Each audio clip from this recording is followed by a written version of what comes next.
Good evening. Alex Wright here reporting from CNN News. Every workplace has them. Those co-workers who skip out for 15 minutes or so taking a smoke break.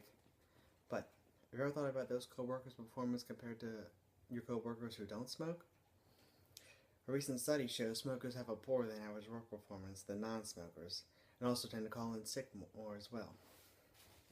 Peter Lundborg, an economist at the Free University of Amsterdam, performed a study on more than 14,000 Swedish workers.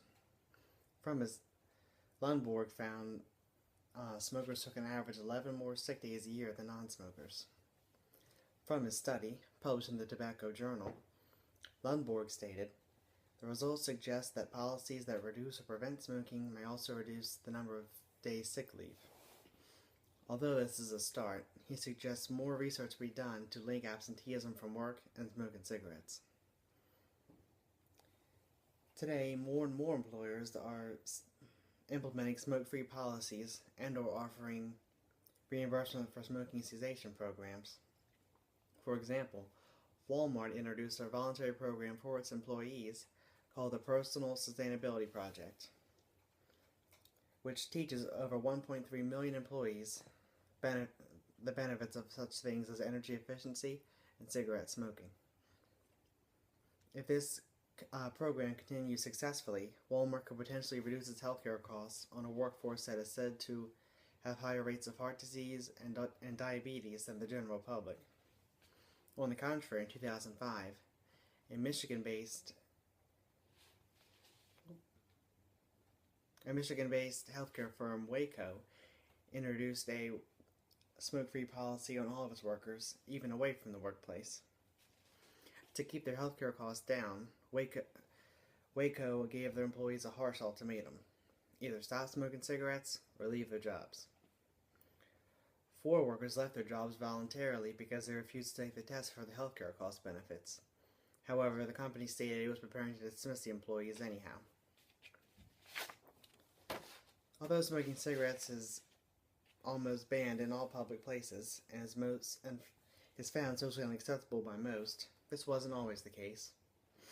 Back in the 1950s and 60s, smoking wasn't a concern for healthcare providers, nor employers. You could smoke a cigarette just about anywhere. In fact, tobacco companies promoted cigarettes as non-damaging to your health and even got doctors to recommend their cigarettes. Check out this clip for Chesterfield cigarettes back from 1953 that say Chesterfields were better for you than any other cigarette. Listen, cigarette smokers, did you ever think of this before?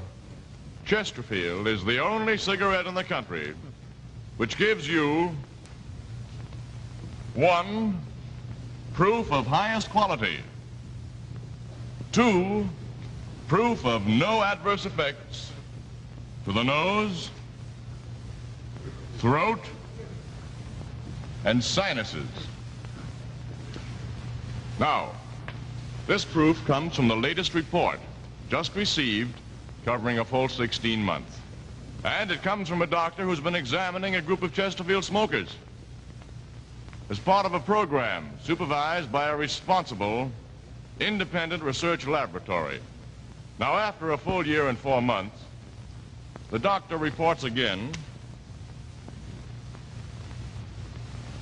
no adverse effects to the nose, throat, or sinuses from smoking Chesterfields. Now, don't you want to try a cigarette with a record like this? Chesterfield.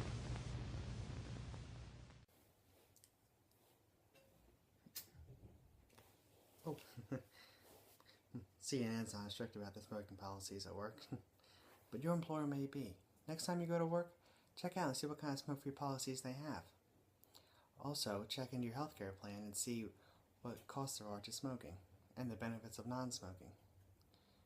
And, if you're a smoker, know where and where you can't smoke cigarettes. Also, be courteous to others who may not want to smell the secondhand smoke. And more importantly, know your rights as a smoker. Oh. This has been Alex Wright reporting live for CNN News.